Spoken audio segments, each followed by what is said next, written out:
지금으로부터 3100년 전 이집트 최초의 문학으로 알려진 신후누해 이야기라는 그 문학 작품이 있습니다. 신후에는 이집트 궁중의 고관으로 원정을 나갔다가 왕이 죽고 새 왕이 통치하게 되었다는 소식을 듣게 됩니다. 이 신후에는 그 소식을 듣고 혹시 내란이 나면 자기는 죽을 수도 있다고 하는 생각을 하고 신후에는 곧장 이스라엘 팔레스틴으로 스스로 망명을 합니다. 그리고 어렵게 팔레스틴에서 오랜 시간 생활을 하게 됩니다. 그때 팔레스틴으로 도망을 가던 신후에가 이런 말을 했습니다.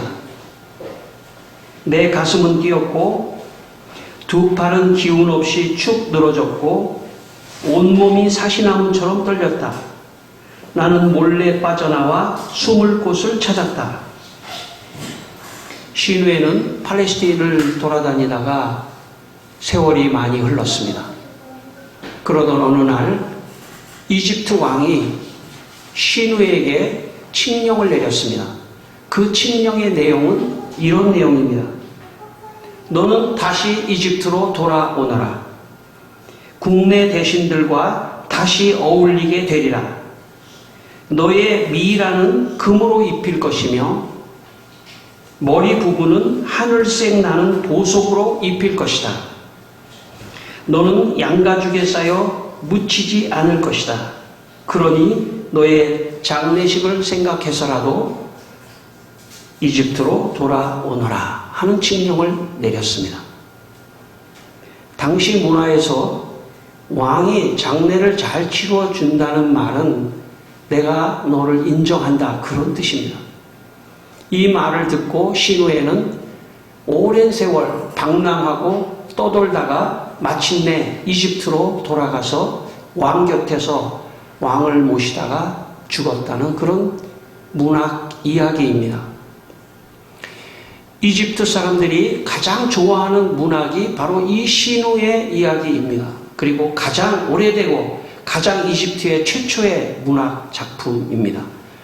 호메로스의 일리아스보다 약 400년, 500년 이전에 썼던 이집트의 문학 작품입니다.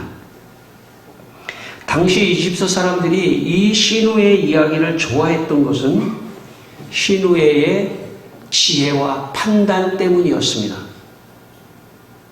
만약 신후에가 아무 생각 없이 궁중에 들어갔다가 죽을 수도 있었던 그런 상황에서 왕에게 시간을 준 것입니다. 자기를 검증해 볼 수 있는 시간을 주면서 신후에는 왕이 부를 때까지 기다리고 있었던 것입니다. 그러니까 지혜를 가지고 판단했다는 그런 뜻이죠. 그래서 이집트 사람들은 그 어떤 작품보다 신후에의 그 지혜와 판단을 높이 사고 그 지혜를 배우려고 했다는 것입니다. 우리가 인생을 살아갈 때 매 순간 참 지혜롭게 판단을 해야 합니다. 매 순간 지혜롭게 우리가 판단하고 결정해야 합니다.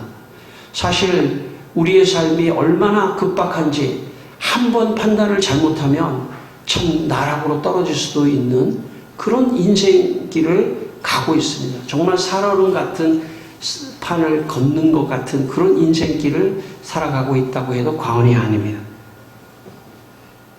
그렇기 때문에 사실 지혜가 너무나 필요합니다.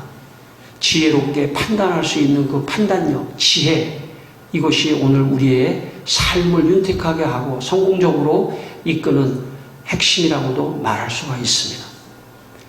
여러분, 이 세상에서 가장 우리에게 지혜를 주시는 분이 계시는데 그분은 하나님이십니다. 저는 여러분이 그렇게 믿게 되기를 바랍니다. 하나님이 지혜를 주신다. 그리고 그 하나님의 지혜를 가지고 있을 때 우리는 모든 역경을 잘 판단하고 잘 해치고 갈 수 있는 것입니다.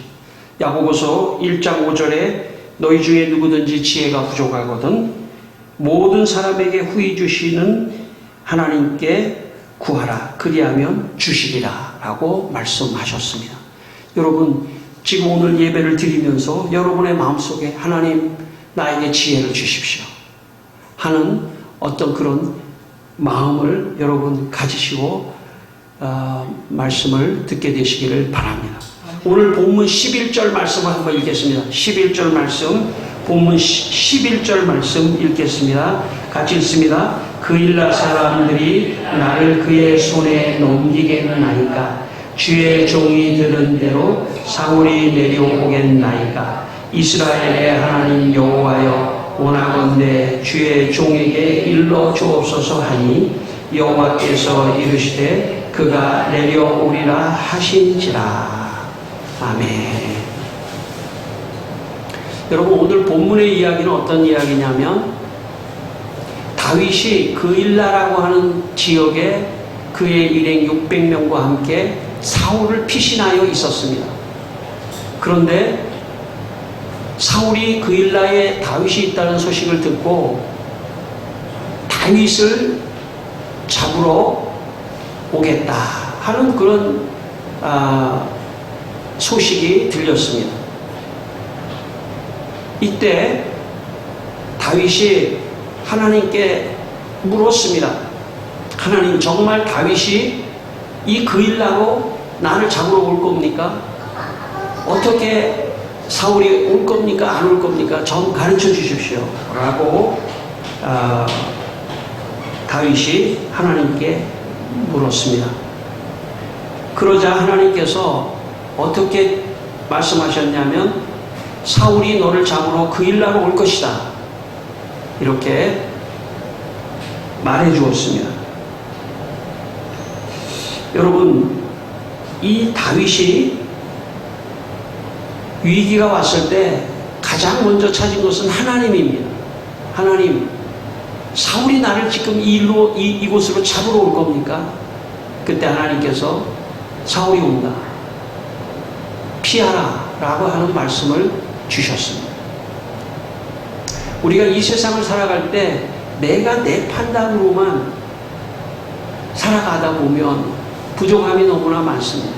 우리가 신앙을 갖는다는 것은 이제 내가 내 판단으로 무엇인가를 결정하던 자리에서 하나님께 묻고 하나님의 인도하심을 받는 사람이 됐다는 것, 그것이 신앙인 것입니다. 물어야 합니다. 하나님께 물어야 합니다. 그리고 하나님이 말씀하시는 대로 우리가 움직인다면 잘 판단하고 위기도 넘고 성공하는 삶을 살 수 있는 것입니다. 제가 소망교회에서 대학생들을 가르쳤던 그 시절이 있었습니다. 교육전도사로 소망교회 대학부를 가르치고 이제 임기가 끝나서 제가 이제 임기가 끝날 때쯤에 소망교회에서 저기 그 소망교회에서 어딘지 모르겠네. 소망수양관이라고 소망수양관을 건축을 했습니다. 저에게 뭐라고 말했냐면 교회가 소망수양관에 교역자가 필요한데 교역자가 되지 않겠냐. 그래서 예 좋습니다. 제가 그 교역자 소망수양관에 수양관 담당 목사죠. 담당을 하겠느냐. 아직 결정된 건 아니지만 이제 내정하는 그런 과정이 있었습니다. 그런데 교회가 저에게 당회가 또 교회가 저에게 딱 한 가지를 요구하더라고요. 뭐냐면 무슨 일을 할 때든 수양관에서 어떤 일을 할 때든지 꼭 물어봐야 된다고 저에게 말했습니다. 혼자 결정해서 어떤 걸 하지 말고 꼭 물어보고 하라는 거예요. 저는 그 당시에는 그게 무슨 뜻인지 잘 몰랐는데 인생을 좀 살다 보니까 어른들의 세계는 바로 그런 거구나. 물어보고 하는 거구나. 혼자 결정하는 게 아니구나 하는 것을 알게 됐습니다. 물론 마지막 순간에 교역자를 두는 것보단 장로님을 두는 게 낫겠다 해가지고 장로님을 두는 바람에 제가 거기서 못 들어가게 되고 덕분에 오히려 온누리교회에 제가 부목사로 가게 됐어요. 근데 세월이 지나고 지날수록 제 인상에 오랫동안 남는 단어가 하나가 있는데 물어보고 하라는 거예요. 물어보고. 네. 여러분, 이 세상에서도 지혜로운 사람은 어떤 사람이냐면요, 자꾸 물어보는 사람이에요. 네. 물어보는 거예요. 자식들이 부모에게도 자꾸 물어봐야 돼요. 그게 지혜로운 사람입니다. 또 친구들에게도 좀 물어볼 수도 있고, 또 주위 사람들에게도 물어볼 수 있고, 목사한테도 좀 물어봐줘도 좋아요. 목사에게도 물어봐줘도 좋아요.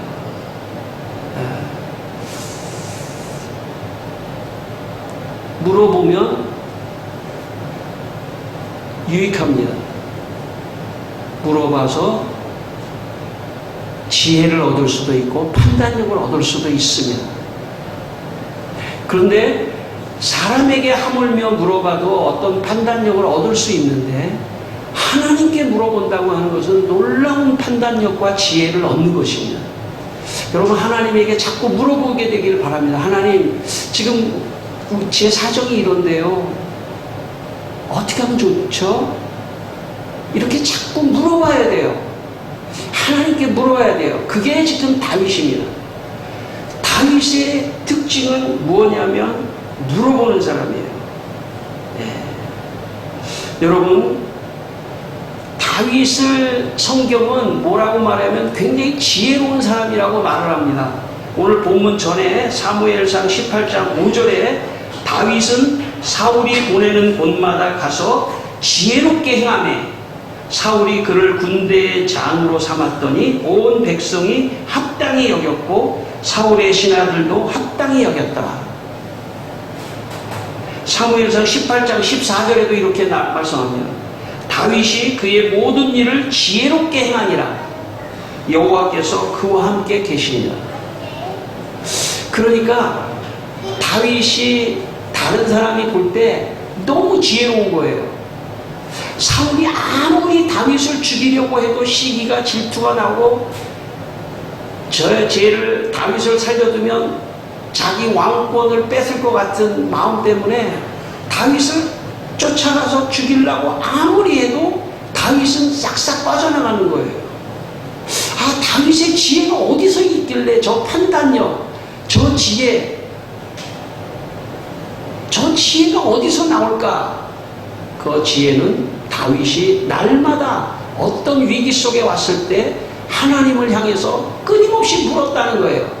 하나님, 나 어떻게 하면 좋죠? 여기까지 왔는데 어떻게 하면 좋죠? 그 다음은 어떻게 가면 되죠? 끊임없이 물었을 때 하나님께서 마음에 감동을 주고 이렇게 해, 이게 좋겠어 하는 마음에 확신을 주는 그런 하나님의 응답을 받았기 때문에 다윗은 날마다 위기 속에서 그것을 빠져나가서 다윗은 지혜롭게 행했던 것입니다. 성도 여러분, 여러분도 다윗과 같이 하나님께 물어서 지혜를 받게 되기를 바랍니다. 그래서 그 지혜를 가지고 여러분의 일상의 모든 판단을 해 나갈 때 그 지혜를 가지고 판단해 나가시기를 바랍니다. 오늘 12절 말씀 읽겠습니다. 오늘 12절 말씀을 읽겠습니다. 같이 한번 읽습니다. 다윗이 이르되 그일라 사람들이 나와 내 사람들을 사울의 손에 넘기겠나이까 하니 여호와께서 이르시되 그들이 너를 넘기리라 하시니라. 아멘. 여러분, 다윗이 얼마나 참 생각을 많이 하고 하는 사람인지 여기서 나오죠. 첫 번째 질문했습니다. 하나님, 사울이 나를 쳐들어옵니까? 그런데 다윗이 생각할 때 만약 그일라 사람들이, 그일라 주민들이 자기와 자기 일행 600명을 사울에게 내주지 않는다면 일부러 도망갈 필요가 없지 않겠느냐 하는 판단을 다윗이 합니다. 그런데 막상 그일라 사람들이 내줄지, 사울에게 다윗을 내줄지 안 할지는 모르는 거예요. 그러니까 다윗이 다시 한번 하나님께 묻습니다. 하나님, 사울이 내려오는데 그일라 사람들이 나와 600명의 일행을 다 사울에게 넘겨줄 겁니까? 안 넘겨줄 것 같습니까? 그때 하나님께서 넘겨줄 거다. 아, 그러면 도망가야 되겠군요. 다윗이 판단한 거예요. 저는 이 말씀을 묵상하면서 다윗의 지혜가 여기에서 보입니다. 한 번만 물을 수도 있잖아요. 근데 한 번 더 묻는 거예요. 한 번 더 두드리고, 한 번 더 하나님께 확인하고, 한 번 묻고, 두 번 묻고, 세 번 묻고, 끊임없이 하나님께 물어서 하나님의 어떤 판단력과 지혜를 다윗에게 주고, 다윗이 그 지혜를 가지고 위기를 모면해 갔다는 것입니다. 16세기 프랑스의 종교개혁자 존 칼빈은 기도에 대한 책을 썼습니다. 그가 기도에 대한 책을 쓰고 기도의 첫 번째 기도가 뭐냐, 기도란 무엇이냐 라고 할 때 그는 이렇게 말했습니다. 첫 번째 기도는 대화이다. 첫 번째 기도는 대화이다. 첫 번째 기도는 대화이다. 그러면서 그는 이렇게 말했습니다. 우리는 하나님께 나아가 대화를 나누는 사람들에게 걸맞은 정신과 마음을 품어야 한다. 우리는 이를 바르고 순수하게 기도하는 첫 번째 법이 되게 하자. 우리의 마음은 마음 자체 너머로 고양되어야 하며 우리의 마음은 하나님이 가치 있게 여기는 순수함을 향하여 솟아나야 한다. 한마디로 말해서 기도는 뭐냐? 하나님과 대화하는 거라는 거예요.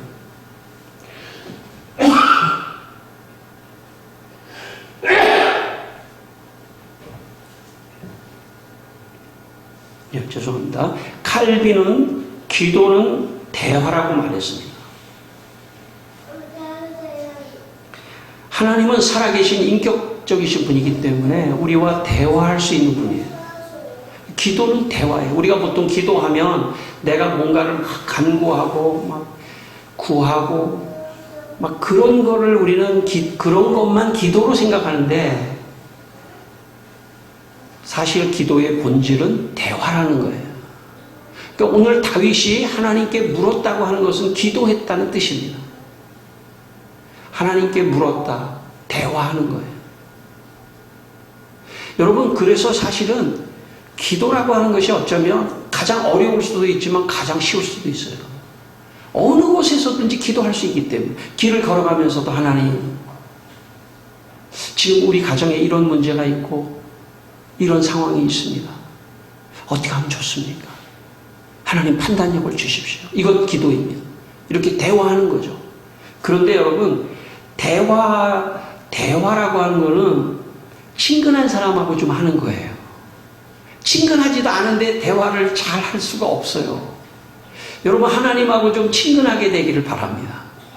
여러분, 하나님하고 좀 친하시기를 바랍니다. 그리고 하나님과 깊은 대화를 하셔야 돼요. 하나님, 어떻게 하면 좋습니까? 깊은 대화를 하면 하나님께서 내 마음에 깨닫게 하셔요. 알게 하시고 깨닫게 하십니다. 그래서 여러분, 하나님과 대화하기를 바랍니다. 여러분, 혹시 독백이라고 들어보셨습니까? 독백? 저는 많이 듣습니다. 우리 집에서 독백을 하는 사람이 한 사람 있어가지고, 독백 연습을 하는 사람이 있어가지고 많이 들어요. 근데 그 독백 연습하는 사람이 뭐라고 그러냐면, 내가 다른 사람하고 직접 연기를 하니까 이렇게 쉬울 수가 없다고 그러더라고요. 여러분, 독백하는 건 사실 어려워요. 하나님을 향해서 기도할 때 그냥 간구만 하고 독백만 하는 건 어려워요. 근데 하나님과 대화를 나누면 쉽습니다. 하나님과 대화하면서 하나님의 마음을, 하나님의 음성을 들으면 우리 마음속에 깊이 참 깨달아지고 좋아지는 것입니다. 여러분, 이 시간 여러분의 마음속에 하나님과 더 깊은 대화를 하게 되시기를 바랍니다. 오늘 본문 마지막 14절을 읽겠습니다. 오늘 본문 마지막 14절입니다. 14절 말씀 같이 한번 읽습니다. 다윗이 광야의 요새에도 있었고 또 십광야 산골에도 머물렀으므로 사울이 매일 찾되 하나님이 그를 그의 손에 넘기지 아니하시니라. 그래서 결국 다윗과 600명의 사람들은 그 일날을 도망가서 광야로 나갔는데 여기 14절에 보면 광야의 요새에도 있었고 또 십광야의 산골에도 있었다.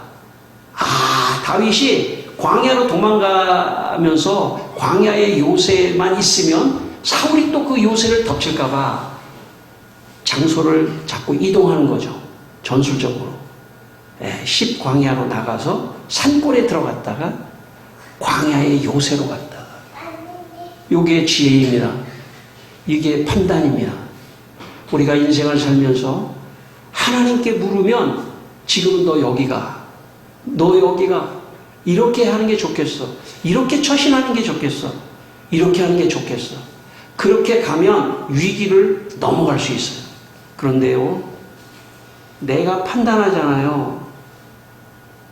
절망만 와요. 내가 잘못 판단한 거 아닐까? 내가 그때 판단을 그렇게 했으면 안 됐던 거였는데 하며 자꾸 자기를 자책하게 돼 있어요. 그런데요, 하나님께 물으면요, 그래, 이게 하나님이 이 길이 더 좋을 줄 알고 하나님이 이 길로 인도하셨을 거야. 그래, 하나님이 저쪽 길보다 이 길이 더 좋아서 이렇게 인도하셨어. 라고 자기의 상황을 늘 긍정적으로 해석합니다. 맞아, 하나님께서 내가 그 일날에 있었다면, 도시에 있었으니까 어떻습니까? 그 일날에 있었다면 더 좋을 수도 있지만 광야는 물도 없고 음식도 없는 정말 어려운 곳이지만, 그래, 여기가 내가 살 수 있는 길이야. 이 길로 나를 인도하셨어 하나님이 라고 하면서 그 상황을 긍정적으로 해석하면서 극복해 나가는 것입니다. 이것이 하나님께 묻고 하나님께 지혜를 받은 사람의 인생입니다. 여러분, 다윗은 광야에서 끝나지 않았습니다.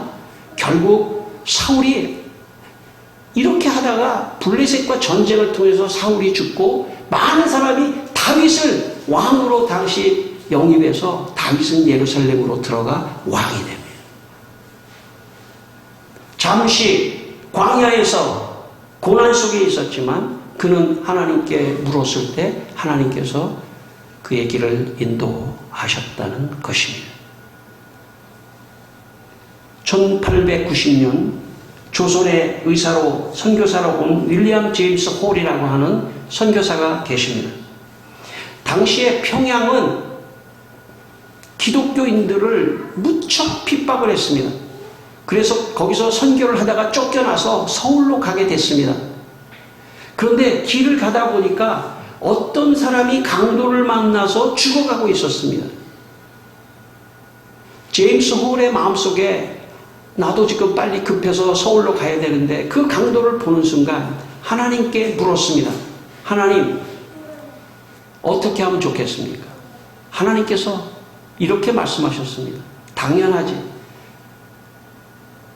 사마리아 사람같이 강도 만난 사람을 도와줘야지 하는 마음을 주셔서 그 사람을 들러엎고 다시 자기가 왔던 길을 거슬러 올라가서 여관에다 그 사람을 내려다 두고 자기가 가지고 있는 돈을 다 그 사람에게 주고 정말 하루에 한 끼 먹을 정도의 돈만 가지고 다시 서울로 내려가고 있었습니다. 그런데 전에 자기가 알고 있었던 일본인 의사가 길에서 만나게 됩니다. 그 의사가 뭐라고 그러냐면 자기가 샛길로 좀 작은 오솔길로 가려고 했다가 그 마음속에 그냥 큰 길로 가자라고 하는 생각이 들어서 큰 길로 들어섰는데 그 제임스 홀과 길에서 만나게 됩니다. 사정을 듣고 그 일본인 의사가 제임스 홀에게 돈을 줘서 참 서울까지 무사히 온 그런 실화가 있습니다. 여러분, 아마 제임스 홀이 그 장면을 보고 하나님께 묻지 않고 외면하고 갔었다면 아마 일평생 그의 마음속에 내가 선교사의 자격이 있나 하는 자책감으로 살았을지도 모릅니다. 아니야, 하나님께 물으니까 하나님이 이 사람을 돕는 게 더 중요하다. 그리고 그 사람에게 모든 돈을 다 쓰고 자기가 굶고 내려오는 그 장면을 하나님이 보신다는 겁니다. 하나님이 그 장면을 보시고 계십니다. 여러분, 우리의 인생을 하나님이 보신다고 생각하며 사셔야 됩니다. 내 지혜와 판단이 아니라 하나님이 주시는 지혜와 판단으로 혹시 광야로 나갈지라도, 다윗과 같이 광야로 나갈지라도 거기서도 하나님이 보고 계십니다. 하나님께 묻고 가는 사람의 인생을 하나님이 보시고 회복시키신다는 것입니다. 그러므로 여러분, 현재 여러분의 어려움에 너무 절망하지 마십시오. 여러분의 지금 상황에 너무 낙심하지 마십시오. 좋은 날이 올 것입니다. 우리가 하나님께 묻고 나아갈 때 하나님은 반드시 좋은 날로 응답을 할 것이기 때문에 낙심하지 마십시오. 내 생각으로 가는 사람은 언제나 낙심합니다. 내 판단으로 가는 사람은 언제나 절망하고 낙심해요. 인생이 그런 겁니다. 그러나 하나님께 묻고 가는 사람은요, 절망하지만, 절망의 상황이 오지만 낙심하지 않고 다시 일어나는 힘이 있는 것입니다. 오늘 이 시간 여러분에게 이 하나님의 지혜가 임하기를 바랍니다. 그리고 여러분의 마음속에 참 하나님께 물어야 되겠다. 오늘부터 하나님께 물으며 살아야 되겠다 하는 그런 결단하게 되기를 바랍니다. 마지막 제가 제 이야기를 하고 마치겠습니다. 제가 설교 준비를 하는, 여러분 제가 설교를 잘 못하지만 설교 힘든 거예요. 이게 집중력이 그래서 쉬운 게 아닙니다. 집중력이 떨어지는 순간 설교는 준비가 안 돼요. 일주일 동안 정말 그 집중력이 흐트러지는 순간 설교가 준비가 되질 않습니다. 그래서 제가 가능한 한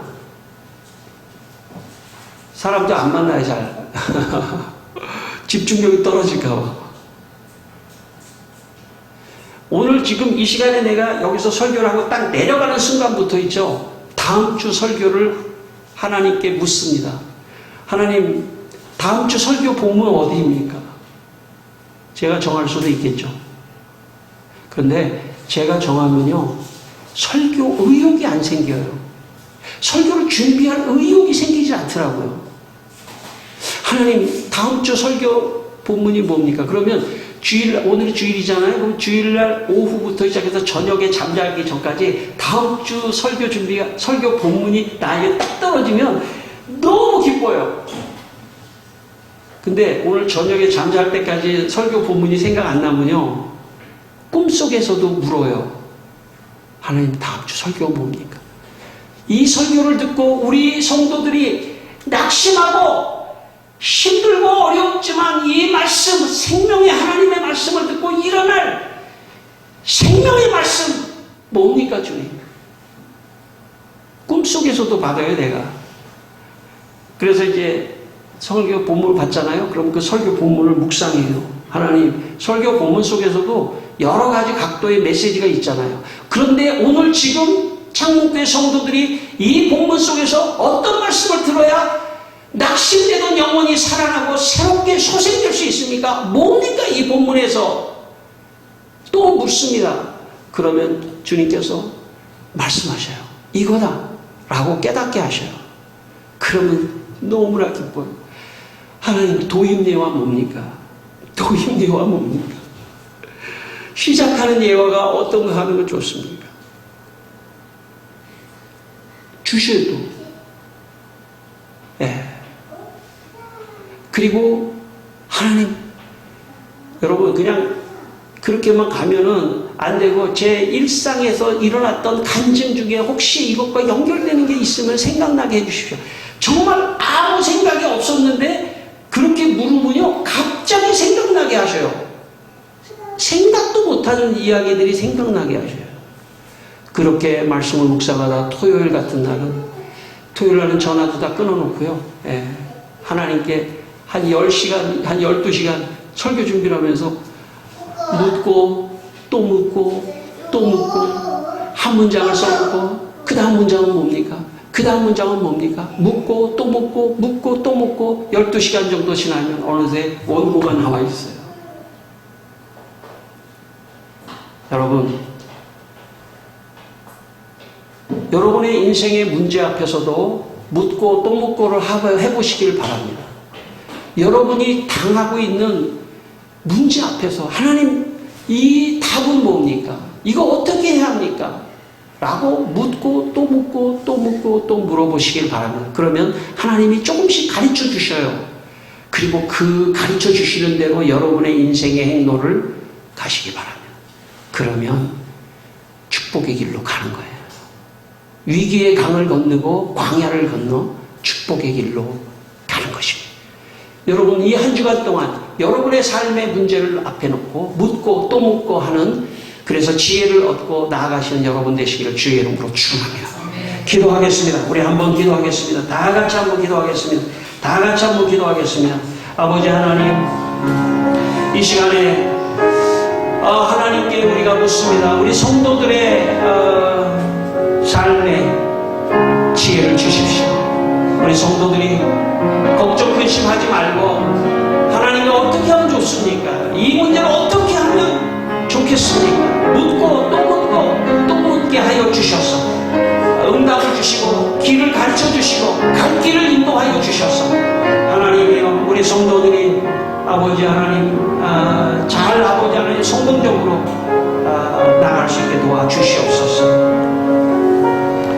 하나님 아버지, 우리 성도들이 하나님께 모든 문제를 묻고 하나님의 말씀을 듣고 지혜를 얻어서 위기를 피하고 모두 성공하게 하여 주시옵소서.